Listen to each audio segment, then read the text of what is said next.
Hello students, अस्सलाम वालेकुम। मैं हूं खालिद हुसैन और आप देख रहे हैं केमिस्ट्री विद खालिद हुसैन। तो आज का जो हमारा टॉपिक है वो है केमिकल बॉन्डिंग। अब सबसे हम पहले ये समझेंगे कि केमिकल बॉन्ड एक्चुअली है क्या। देखिए, जो कि एटम्स है वो स्टेबल होना चाहते हैं। एटम्स एक्चुअल में स्टेबल होना चाहते हैं। फिर वो क्या करते हैं कि आपस में वो मिल जाते हैं। अब इस मिलने के फिनोमिना को एक्चुअल में हम केमिस्ट्री के बिहाफ पे कहते हैं बॉन्ड। मींस इस किस्म का प्रोसेस, वो प्रोसेस जो कि एटम्स आपस में कंबाइन हो और उसमें वो मॉलिक्यूल भी बना सकते हैं और इसके अलावा वो कोई एटम भी बना सकते हैं। तो ये था एक्चुअल में chemical bond. Chemical bond actual में क्या है कि जस्ट जो एटम्स है उनके जो मिलने का जो प्रोसेस है, मिलने में जो अट्रैक्टिव फोर्स उसमें है, उससे हम केमिकल बॉन्ड एक्चुअल में कहते हैं। तो अब हम डेफिनेशन लिखिए। सबसे पहले definition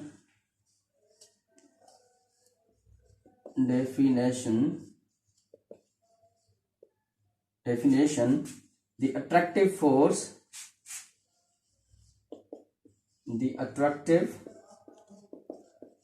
attractive force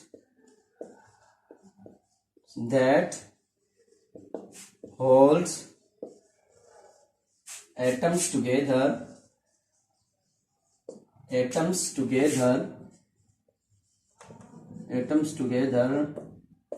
to form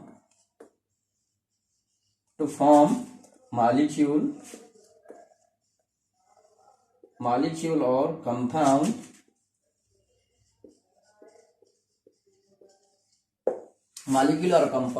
तो केमिकल बॉन्ड क्या है? जस्ट अट्रैक्टिव फोर्स जो कि एटम्स को आपस में कंबाइन करके, एटम्स जो है वो कंबाइन होके मॉलिक्यूल या कंपाउंड बनाए, तो उसे हम कहते हैं एक्चुअल में chemical bond.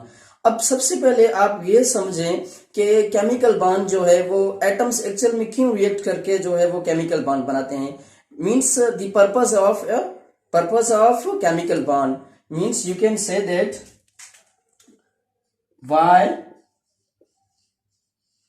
why atoms combine अब इससे और ये और भी बेहतर होगा, why atoms form bond। अब ये क्वेश्चन मार्क, सबसे पहले दिस वन, ये क्वेश्चन मार्क मीन्स जो एटम्स हैं वो बॉन्ड क्यों बनाते हैं। This is most important thing कि जो हम केमिकल बॉन्ड पढ़ते हैं उनके पर्पस का तो पता हो कि वो क्या, जो एटम्स हैं वो बॉन्ड क्यों बनाते हैं। अब इनके जो है वो दो फंडामेंटल रीजंस हैं कि एटम्स जो हैं वो बॉन्ड क्यों बनाते हैं। सबसे पहले कि आप ये जान लें कि जो एटम्स हैं वो रिएक्ट करके, इट मीन्स वो कंबाइन होके जो बॉन्ड बनाते हैं, तो इसमें क्या है कि उनका जो है वो, it means they are going to loss their energy. It means जो इनका असल में मकसद है वो स्टेबिलिटी हासिल करना है। It means for stability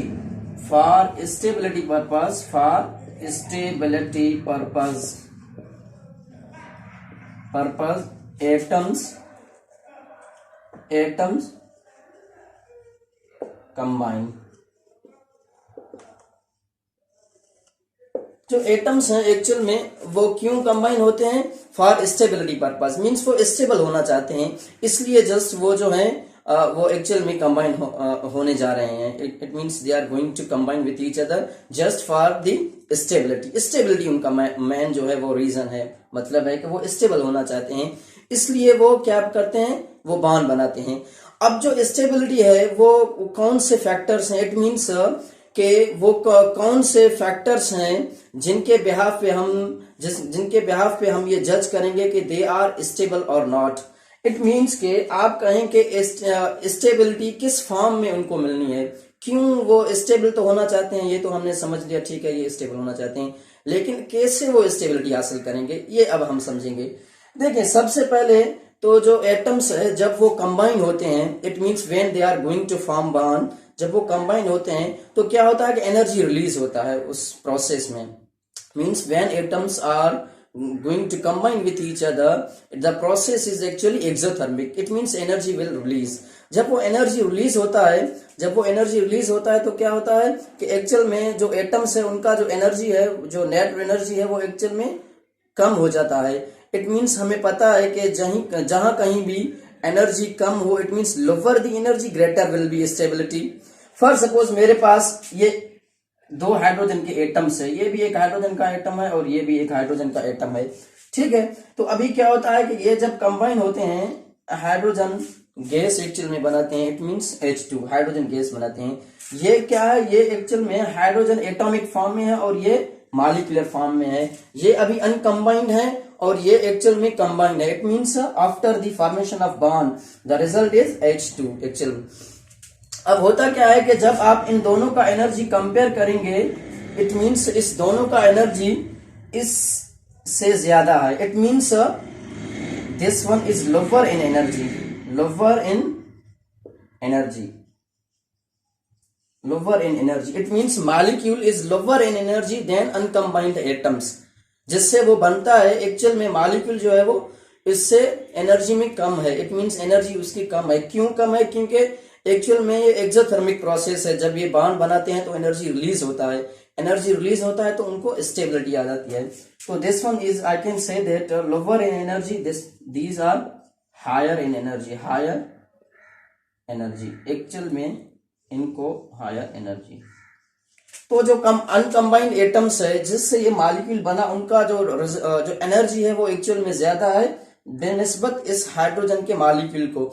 it means कि जो मॉलिक्यूल है वो स्टेबल है एटम से। It means molecules are more stable than that of uncombined atoms. It means from which the molecule is form. तो ये तो फर्स्ट रीजन था कि एक्चुअल में क्यों ये स्टेबिलिटी किस फॉर्म में इन्हें मिलनी है, कि ये आप लिख लें लोअर एनर्जी।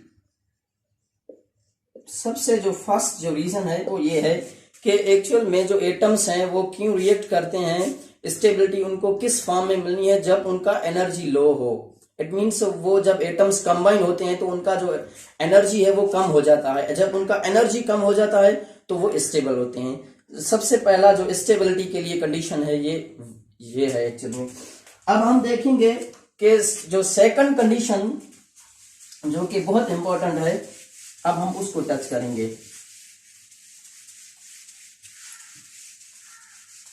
देखें, तो हमने पिछले लेक्चर में ये डिस्कस किया था कि कुछ एलिमेंट्स ऐसे होते हैं पीरियोडिक टेबल में जो कि नॉर्मल कंडीशन पे अनरिएक्टिव हैं। अब ये नॉर्मल कंडीशन पे अनरिएक्टिव क्यों है, इसकी आप वजह जान लें। और वो एलिमेंट्स कौन से हैं? सबसे पहले helium, neon, argon, krypton, xenon and radon. तो ये वो एलिमेंट्स है जो कि नॉर्मल कंडीशन पे अनरिएक्टिव हैं। It means chemically they are unreactive. तो इसे आप, ये 8वां ग्रुप है ए क्या, पी ब्लॉक एलिमेंट्स में ये लास्ट ग्रुप है। तो सबसे पहले इसका इलेक्ट्रॉन कॉन्फ़िगरेशन आप समझ लें। This one is 1s2, this one is 2s2, 2p6, argon 3s2, 3p6, krypton 4s2, 4s2, 4p6, xenon 5s2, 5p6, radon 6s2, 6s2, 6s2, 6p6। तो ये एलिमेंट्स हैं helium, neon, argon, krypton, xenon, in addition to that radon. तो ये वो elements है जो कि normal condition पे अनरिएक्टिव है। It means they are stable one. ये स्टेबल क्यों है? जब हम इलेक्ट्रॉन्स की बात करेंगे तो इसमें 2 इलेक्ट्रॉन है, इसमें 8 इलेक्ट्रॉन है, इसमें भी आउटर मोस्ट शेल में 8, इसमें भी 8 हैं, इसमें भी 8 हैं और लास्ट वन में भी 8 हैं। तो ये 8 इलेक्ट्रॉन है। जो सबसे पहला जो एलिमेंट है helium, it means 8th group की हम बात कर रहे हैं, तो उसमें सबसे पहला जो है वो हीलियम है। हीलियम में जस्ट 2 इलेक्ट्रॉन है। उसका जो शेल है के शेल वो कंप्लीटली फिल्ड है। अगर के शेल कंप्लीटली फिल्ड है तो वो स्टेबल है। इट मीन्स इलेक्ट्रॉन कॉन्फ़िगरेशन हमने पहले से ही हमें इलेक्ट्रॉन कॉन्फ़िगरेशन का जो है वो कॉन्सेप्ट है। तो इलेक्ट्रॉन कॉन्फ़िगरेशन में ये है कि अगर आउटर मोस्ट शेल की हम जब बात करें वो अगर कंप्लीटली फिल्ड है तो वो स्टेबल कहलाएगा। तो ये है हीलियम। हीलियम में जस्ट 1s2 s में मैक्सिमम 2 इलेक्ट्रॉन ही ऑक्यूपाई हो सकते हैं, तो 2 इलेक्ट्रॉन उसके पास हैं, तो definitely this one is stable. Helium stable है, 2 इलेक्ट्रॉन्स के साथ हीलियम स्टेबल है। तो उसके बाद जब हम देखेंगे neon, argon, krypton, xenon, radon को, तो जो ये एलिमेंट्स है ये भी स्टेबल है। क्यों? क्योंकि इसमें आप देखें कि आउटर मोस्ट शेल में 8 इलेक्ट्रॉन्स है, इसमें भी 8 हैं, 8 हैं, इसमें भी 8, इसमें भी 8। इट मीन्स कि जो उनका आउटर मोस्ट शेल है वो भी कंप्लीटली फिल्ड है। इसमें देखें 2s2, 2p6, 3 नीचे 3s2, 3p6 जो भी ये एलिमेंट्स है उनका जो आउटर मोस्ट शेल है वो कंप्लीटली फिल्ड है। अगर outermost shell completely filled है तो वो स्टेबल कहलवाएंगे। अब ये क्या होता है कि इस जिसमें जस्ट 2 इलेक्ट्रॉन है फर्स्ट में, इसे आप डुप्लेट कहते हैं, डुप्लेट कहते हैं। और इसको हम एक रूल के मानी से जानते हैं, this one is known as duplet rule. Duplet rule से क्या मुराद के वो एलिमेंट भी वो एटम भी स्टेबल होगा जिसके आउटर मोस्ट शेल में जो आउटर मोस्ट शेल है उसमें 2 इलेक्ट्रॉन्स होंगे। In addition to that neon, इसमें 8 इलेक्ट्रॉन, ये सब जो है वो 8 इलेक्ट्रॉन, ये जो सब है इनके आउटर मोस्ट शेल में 8 इलेक्ट्रॉन है। तो इस सब को आप एक और लॉ से जानते हैं, this one is known as octet. It means उनके आउटर मोस्ट शेल में 8 इलेक्ट्रॉन है, ऑक्टेट कहते हैं 8 को ऑक्टेट कहते हैं। तो हम इससे भी ऐसे ही एक रूल के मानी से जानते हैं, this one is octet rule. Octet rule से मुराद यह है कि जो दूसरे एटम्स होंगे अगर उनका वो, क्योंकि उनका जो आउटर मोस्ट शेल है उसमें 8 इलेक्ट्रॉन्स नहीं है, इट मीन्स ये कॉन्फ़िगरेशन नहीं है। तो हमने इसको रेफरेंस बनाया हुआ है, हमने इनर्ट गैस फैमिली को हमने रेफरेंस बनाया हुआ है कि जो भी एलिमेंट्स होंगे, जो भी दूसरे एलिमेंट्स है, उनका जो एटम्स है एक्चुअल में वो रिएक्ट क्यों करते हैं, क्योंकि उनका जो आउटर मोस्ट शेल है ये कॉन्फ़िगरेशन उनमें नहीं है। तो वो इस कॉन्फ़िगरेशन को एक्चुअल में अचीव करना चाहते हैं। तो इस कॉन्फ़िगरेशन को कैसे अचीव करेंगे, वो बॉन्ड्स बनाएंगे। अब बॉन्ड कैसे बनाएगा, बॉन्ड्स के जो है वो 2-3 एग्जाम है। सबसे पहले तो वो कंप्लीटली इलेक्ट्रॉन वो शेयर करेगा, एक एटम कंप्लीटली इलेक्ट्रॉन शेयर करेगा दूसरे के साथ, कंप्लीटली ट्रांसफर करेगा एक्चुअल में जो सेकंड एटम होगा उसके साथ, या क्या करेंगे कि एक म्यूचुअल शेयरिंग करेंगे। इसके अलावा और भी एक एग्जाम है जिसमें जो है कंप्लीटली लॉन पेयर जो है वो डोनेट करेगा। तो अब हम फर्स्ट वन पढ़ेंगे। इट मीन्स आप ये समझ लें कि स्टेबिलिटी कैसे इन्हें हासिल है। सबसे पहले तो ये कंबाइन होते हैं कि इनका एनर्जी जो है वो कम होगा, लोअर एनर्जी होगा। अब जो सेकंड रीजन है वो ये है कि ये इलेक्ट्रॉन कॉन्फ़िगरेशन ऑब्टेन करना चाहते हैं, ये इलेक्ट्रॉन कॉन्फ़िगरेशन, क्योंकि उनमें ये इलेक्ट्रॉन कॉन्फ़िगरेशन नहीं है। इस इलेक्ट्रॉन कॉन्फ़िगरेशन को हासिल करने के लिए वो रिएक्ट करके इस इलेक्ट्रॉन कॉन्फ़िगरेशन को फॉलो करेंगे ताकि उनमें वो जो है वो ऑक्टेट रूल को फॉलो करें। इट मीन्स उनके आउटर मोस्ट शेल में भी 8 हो, तभी वो स्टेबल होंगे।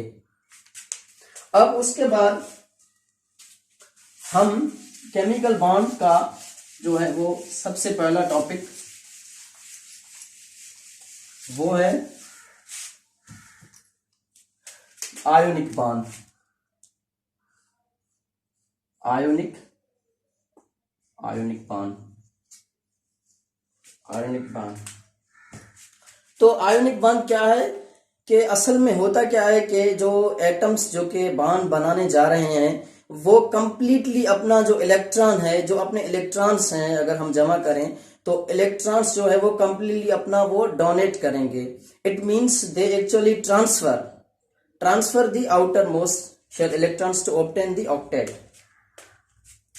ऑक्टेट रूल वो फॉलो करना चाहते हैं। तो देखें कैसे। सबसे पहले हम डेफिनेशन लिखें, the bond which is formed by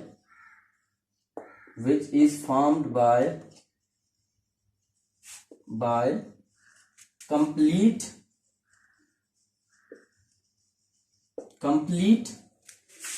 transfer of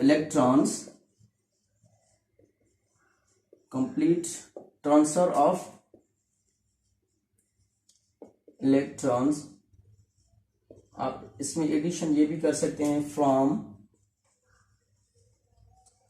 metal to non metal. तो अब हम आयोनिक बॉन्ड को ऐसे भी जो है वो इसको डिफाइन कर सकते हैं कि the bond which is found by the complete transfer of the electron from metal to non metal. असल में होता क्या है कि यहाँ मेटल्स और नॉन मेटल्स की बात हो रही है, क्योंकि मेटल्स जो है वो इलेक्ट्रॉन रिच स्पीशीज हैं। जब वो इलेक्ट्रॉन रिच स्पीशीज हैं तो वो क्या करते हैं, वो इलेक्ट्रॉन एक्चुअल में लॉस करना चाहेंगे, क्योंकि उनके जो आउटर मोस्ट शेल में जो इलेक्ट्रॉन्स हैं वो कुछ एक्स्ट्रा आप कह सकते हैं। इट मीन्स 1 2 3, अब हम पढ़ेंगे उसमें आप समझ जाएंगे। तो एक्चुअल में क्या है कि कंप्लीट ट्रांसफर ऑफ इलेक्ट्रॉन, वो बॉन्ड जो कि कंप्लीट ट्रांसफर ऑफ इलेक्ट्रॉन से बने, उस बॉन्ड को आयोनिक बॉन्ड कहते हैं। यहां हम इसे ऐसे भी डिफाइन कर सकते हैं, the bond which is formed by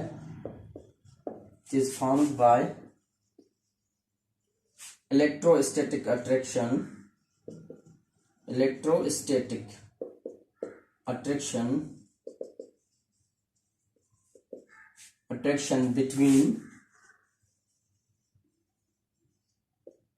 between the ions। या हम क्या आयोनिक बॉन्ड को ऐसे भी डिफाइन कर सकते हैं, वो बॉन्ड जो कि इलेक्ट्रोस्टैटिक अट्रैक्शन, जो आयन्स बनते हैं उनकी इलेक्ट्रोस्टैटिक अट्रैक्शन से बने, तो वो भी आयोनिक बॉन्ड ही कहलाएगा। अब इससे अब हम समझे, सबसे पहले इलेक्ट्रोस्टैटिक अट्रैक्शन एक्चुअल में कहते हैं कि जो आयन्स बने उनमें जो अट्रैक्शन हो उससे जो बॉन्ड बने। फॉर सपोज मेरे पास 2 आयन्स है, एक सोडियम है, सेकंड वन इज क्लोराइड। तो ये this one is positively charge, sodium is positively charge and chlorine is actually negatively charge. It means आप यहाँ क्लोराइड से पढ़ेंगे क्योंकि इस पे चार्ज है नेगेटिवली चार्ज। तो अब क्या होगा कि इनके बीच में positive to negative like charges repel each other and unlike charges attract each other. इसमें एक इलेक्ट्रोस्टैटिक अट्रैक्शन होगा। जब ये अट्रैक्शन इसमें होगा तो ये बॉन्ड बनाएंगे। तो हमने इलेक्ट्रोस्टैटिक अट्रैक्शन को भी इसमें समझ लिया। अब हम इसमें समझेंगे कि ये कैसे बॉन्ड जो है वो बनता है। फॉर सपोज हम एग्जांपल लें, हम जो एग्जांपल लें वो हम सिंपल एग्जांपल लें ताकि आसानी से समझ सकें। हम सोडियम क्लोराइड का एग्जांपल लेते हैं, अब इसमें सबसे पहले जो है वो सोडियम का जब आप इलेक्ट्रॉन कॉन्फ़िगरेशन देखेंगे तो इसमें टोटल 11 इलेक्ट्रॉन्स हैं, 1s1 2s2 2p6 3s1, electron configuration 3s1। अब आप देखें यहाँ ये जो इनर शेल है ये तो कंप्लीटली फिल्ड है, 2s2 2p6 जो हमने अभी कुछ टाइम पहले हमने पढ़ा था, जो कि ऑक्टेट रूल को फॉलो कर रहा है। अब इसमें क्या है कि ये एक इलेक्ट्रॉन जो है वो एक्स्ट्रा आप समझें 3s1, ये क्या करेगा, ये स्टेबल होने के लिए ये जो एक इलेक्ट्रॉन है इसके आउटर मोस्ट शेल में उसको कंप्लीटली डोनेट करेगा किसी और को। इट मींस कंप्लीटली ट्रांसफर आप कह सकते हैं इजिली। तो ये क्या करेगा कि ये अपना जो लास्ट इलेक्ट्रॉन है वो कंप्लीटली किसी और को ट्रांसफर करेगा। तो इससे क्या होगा अब अभी हम समझेंगे। ये देखें तो सोडियम, क्योंकि सोडियम ने इलेक्ट्रॉन लॉस किया तो लॉस ऑफ इलेक्ट्रॉन एक्चुअली हम उस पर पॉजिटिव चार्ज से शो कर रहे हैं, प्लस इलेक्ट्रॉन हमें मिला। इन एडिशन टू दैट हमने एनर्जी इसको प्रोवाइड किया 495 किलो जूल पर मोल। हमने एनर्जी इसको प्रोवाइड किया 495 किलो जूल पर मोल। ये हमने एनर्जी उसको प्रोवाइड किया। क्यों एनर्जी प्रोवाइड किया? एक्चुअल में हमने एनर्जी इसलिए प्रोवाइड किया कि हम उससे इलेक्ट्रॉन निकाल सकें, क्योंकि इलेक्ट्रॉन को निकालने के लिए एनर्जी चाहिए, तो हमने एनर्जी दिया। तो अब इसमें हम देखें 1s2 2s2 2p6। अब इलेक्ट्रॉन कॉन्फ़िगरेशन आप इसमें देखें, इसमें अब 10 इलेक्ट्रॉन्स रह गए हैं। इसमें अब कितने इलेक्ट्रॉन्स रह गए हैं? 10 इलेक्ट्रॉन्स रह गए हैं।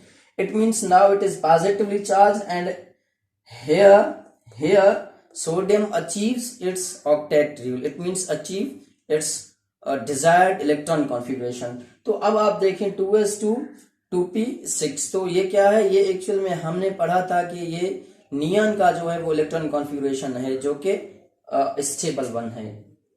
तो अब क्या होगा, ये सोडियम हो गया। अब हम क्लोरीन को Cl, इसमें टोटल 17 इलेक्ट्रॉन है। Electron configuration 1s2 2s2 2p6 3s2 3p5 3p5। अब इसमें जब हम देखेंगे कि आउटर मोस्ट शेल में कितने इलेक्ट्रॉन्स है, इसके आउटर मोस्ट शेल में जस्ट 7 इलेक्ट्रॉन्स है। आउटर मोस्ट शेल की हम बात करें, इसमें 7 इलेक्ट्रॉन्स है। अब ये क्या करेगा कि इलेक्ट्रॉन को अपनी तरफ खींच लेगा ताकि वो अपना जो है वो ऑक्टेट रूल को फॉलो करे और अपने आउटर मोस्ट शेल में 8 इलेक्ट्रॉन इसमें हो। तो अब क्या करेगा कि उन्होंने एक जो है वो इलेक्ट्रॉन लिया। अब क्या होगा कि ये जो क्लोरीन है ये नेगेटिवली चार्ज होगा क्योंकि इसने इलेक्ट्रॉन एक लिया। अब इसमें होगा क्या कि इसके आउटर मोस्ट शेल में इलेक्ट्रॉन्स जो हैं 3p6, it means now it has 8 electrons. Now it has 8 electrons in outermost shell. तो ये भी एक है वो स्टेबल हो गया। अब इसमें क्या है कि यहां एनर्जी रिलीज होगा अबाउट 348 किलोजूल पर मोल। तो यहां जब इन्होंने इलेक्ट्रॉन को लिया तो इन्होंने एनर्जी जो है वो कुछ लॉस किया। कितना लॉस किया, 348, इट मीन 348 किलोजूल पर मोल इसने लॉस किया। अब क्या हुआ कि दो चीजें हमें मिली, एक तो chloride ion in addition to that sodium ion. अब सोडियम पॉजिटिवली चार्ज स्पीशीज है और क्लोराइड जो है वो नेगेटिवली चार्ज स्पीशीज है। तो इसमें क्या होगा कि एक अट्रैक्शन डेवलप होगा। तो अब हम यहां इसको लिखेंगे, देखें अब यहां हम इसे लिखेंगे कि sodium is positively charged, chloride is negatively charge. It means अब क्लोरीन इज नेगेटिवली चार्ज। अब इसमें क्या होगा कि ये बनाएंगे sodium chloride solid plus delta H, ये जो हीट होगा -3 अबाउट 88 किलोजूल पर मोल। तो इसमें इतना जो है वो इलेक्ट्रॉन। अब इसमें क्या हुआ कि this sodium is positively charge and chlorine is actually negatively charge. तो इसमें इलेक्ट्रोस्टैटिक अट्रैक्शन, जो मैंने सब पहले ही बताया था कि एक अट्रैक्शन डेवलप होगा क्योंकि like charges repel each other and unlike charges attract each other. तो अब ये इलेक्ट्रोस्टैटिक अट्रैक्शन इनमें होगा और ये क्या बनाएंगे, ये क्रिस्टल्स एक्चुअल में बनाएंगे सोडियम क्लोराइड के। तो सोडियम क्लोराइड हमने अब सॉलिड में हमें मिला सा, तो हमने सक्सेसफुली सोडियम क्लोराइड को बनाया। अब इसमें क्या होता है कि एक चीज आप नोट कर लें, फॉर सपोज मैं इसे स्टेप 1 कंसीडर कर रहा हूं और ये जो सेकंड में क्लोरीन ने इलेक्ट्रॉन लिया, इसे स्टेप 3, स्टेप 2 और इसे स्टेप 3 मैंने कंसीडर किया। अब इसमें आप ये नोट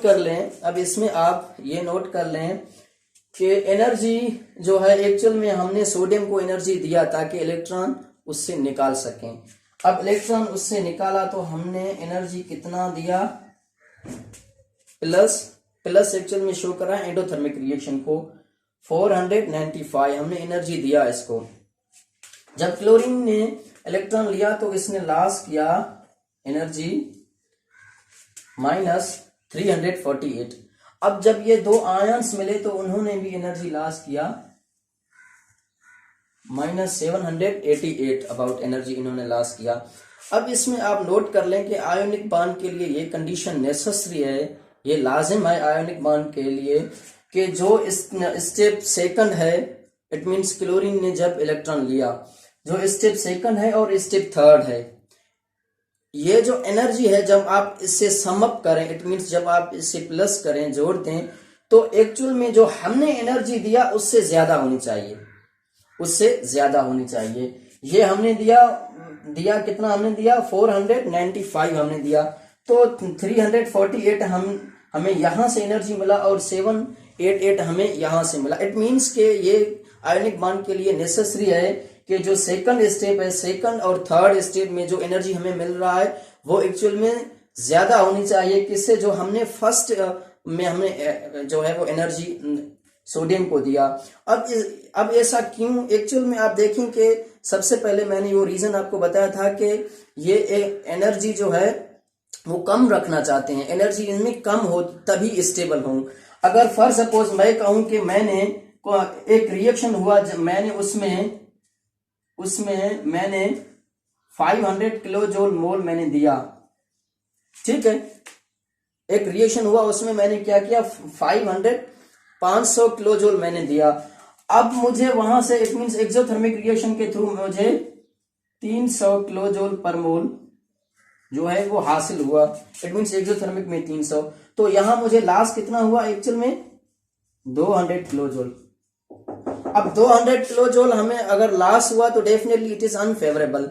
हमने कंडीशन भी पढ़ा था कि कंडीशन ये नेसेसरी है, इसके लिए कौन सा कंडीशन नेसेसरी है कि एनर्जी, जो टोटल एनर्जी है वो कम होनी चाहिए। तो कम इस फॉर्म में होगा कि सेकंड स्टेप और थर्ड स्टेप में जो एनर्जी है वो एक्चुअल में ज्यादा हो बेनिस्बत फर्स्ट में जो कि हमने प्रोवाइड। तो ये कंडीशन भी आपने समझ लिया कि जो सेकंड स्टेप और थर्ड स्टेप हैं उनका जो एनर्जी जब उनमें रिलीज हो रहा है तो वो ज्यादा होनी चाहिए बेनिस्बत जो कि हम फर्स्ट स्टेप में एनर्जी दे रहे हैं। और ये असल में होनी भी ऐसे ही चाहिए।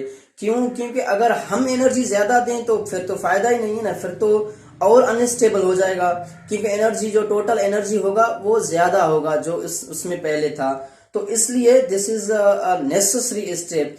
अगर जो हमने फर्स्ट स्टेप में एनर्जी दिया अगर वो ज्यादा होगा, जब आप सेकंड और थर्ड स्टेप का जो एनर्जी रिलीज हो रहा है उससे जब आप समअप करेंगे उससे अगर फर्स्ट स्टेप में ज्यादा होगा तो आयनिक बॉन्ड की पॉसिबिलिटी वहां नहीं है। तो ये भी हमने समझ लिया। एक और एग्जांपल डायरेक्ट हम लें आयनिक बॉन्ड को समझने के लिए। आयनिक बॉन्ड को समझने के लिए एक और हम एग्जांपल, मैग्नीशियम ऑक्साइड। एग्जांपल क्या है? Magnesium oxide. तो मैग्नीशियम, इसमें 12 इलेक्ट्रॉन्स हैं, इसका एटॉमिक नंबर 12 है। तो इलेक्ट्रॉन कॉन्फ़िगरेशन के हिसाब से जब हम देखेंगे 1s2 2s2 2p6 3s2, तो इसके आउटर मोस्ट शेल में कितने इलेक्ट्रॉन्स हैं? 2 इलेक्ट्रॉन्स हैं। आउटर मोस्ट शेल में कितने इलेक्ट्रॉन्स हैं?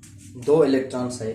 अब ये क्या करेगा एक्चुअल में, ये 2 इलेक्ट्रॉन्स लॉस करेगा और पॉजिटिव चार्ज 2 कैरी करेगा। It means it will carry positive charge 2। अब इसने 2 इलेक्ट्रॉन्स लॉस किए, 2 इलेक्ट्रॉन्स लॉस किए तो आउटर मोस्ट शेल में 8 इलेक्ट्रॉन्स इसके रह जाएंगे। कैसे? 2s2 2p6। अब इन एडिशन टू दैट हम ऑक्सीजन को अगर देखें तो ऑक्सीजन का एटॉमिक नंबर 8 है। सिंपली ऑक्सीजन का एटॉमिक नंबर 8 है। तो इसमें क्या होगा? 1s2 2s2 2p4। तो इसमें आउटर मोस्ट शेल में जब आप देखेंगे तो 6 इलेक्ट्रॉन है। 6 इलेक्ट्रॉन है तो ये क्या करेगा? 2 इलेक्ट्रॉन जो मैग्नीशियम ने लॉस किए वो ऑक्सीजन गेन करके ऑक्सीजन -2 ये बन जाएगा species. It means charge species होगा। अब फाइनल स्टेप में क्या होगा? फाइनल स्टेप में क्या होगा कि ये जो मैग्नीशियम है, मैग्नीशियम +2 चार्ज और ऑक्सीजन -2 चार्ज, तो ये यहां मैग्नीशियम ऑक्साइड सक्सेसफुली बन जाएगा। तो ऐसे ही एक्चुअल में ये क्या होता है कि ये अपने ऑक्टेट रूल को फॉलो करने के लिए ये अपने इलेक्ट्रॉन्स लॉस कर रहे हैं। एक स्पीशीज इलेक्ट्रॉन लॉस कर रहा है और जो सेकंड है वो स्पीशीज वो इलेक्ट्रॉन गेन कर रहा है ऑक्टेट को फॉलो करने के लिए। तो अब एक और कंडीशन को हम समझें। If electronegativity difference is greater than 1.7, then ionic bond is present.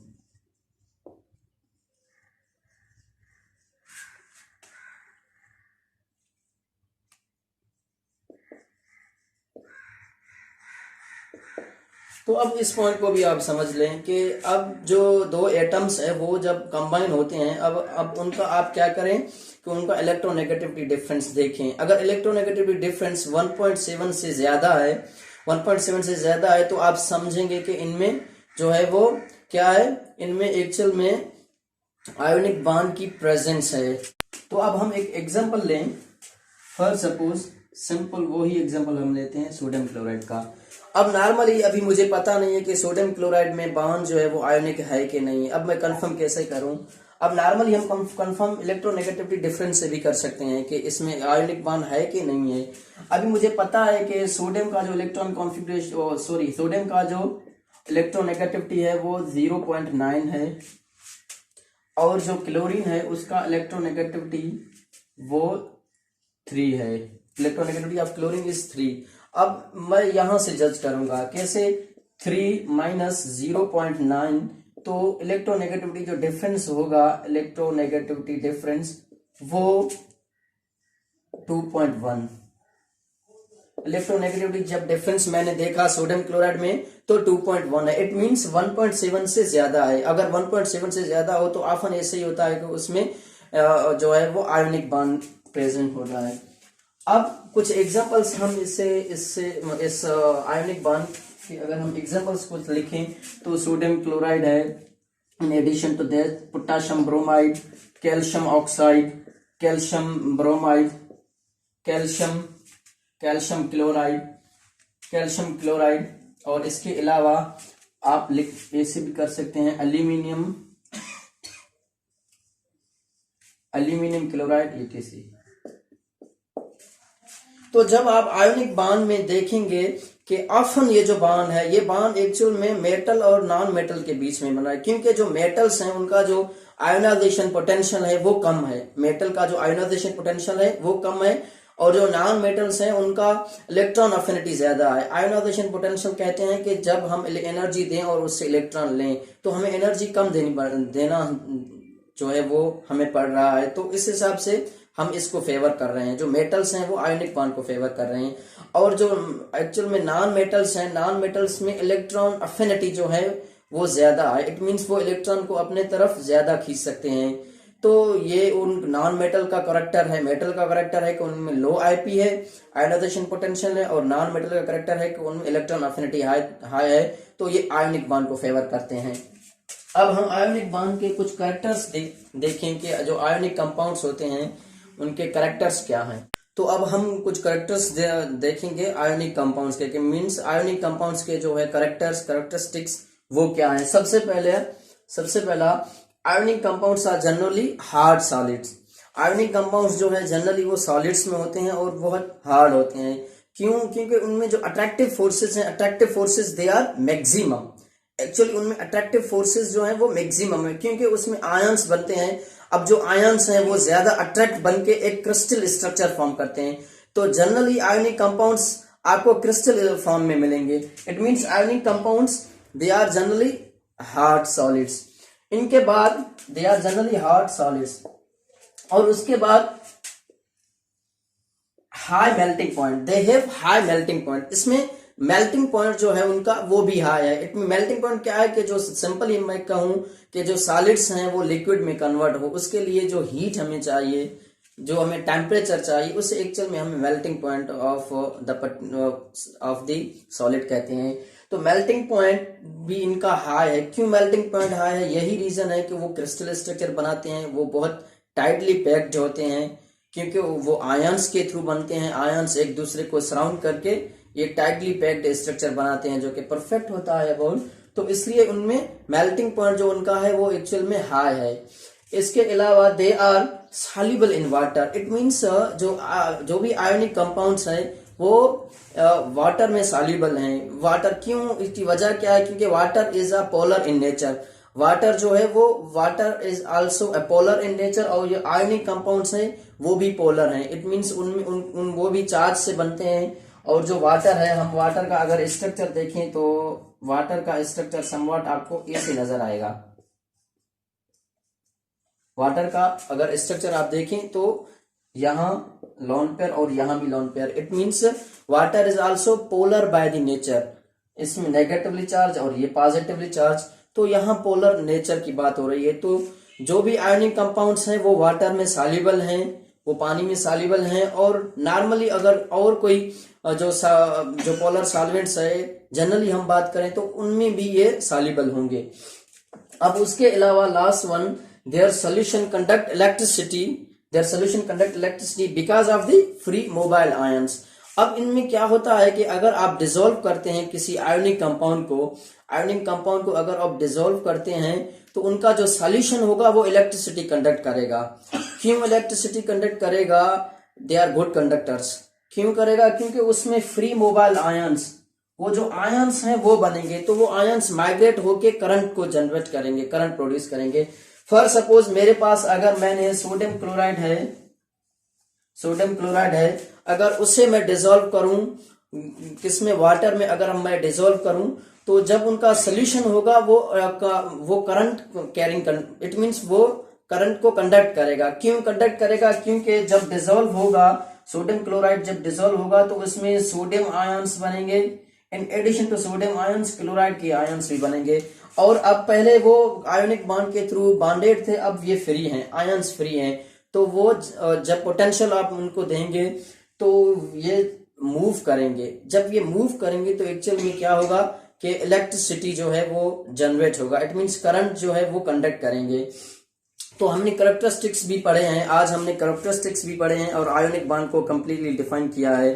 तो आज के लेक्चर में इतना ही है, मिलते हैं नेक्स्ट लेक्चर में।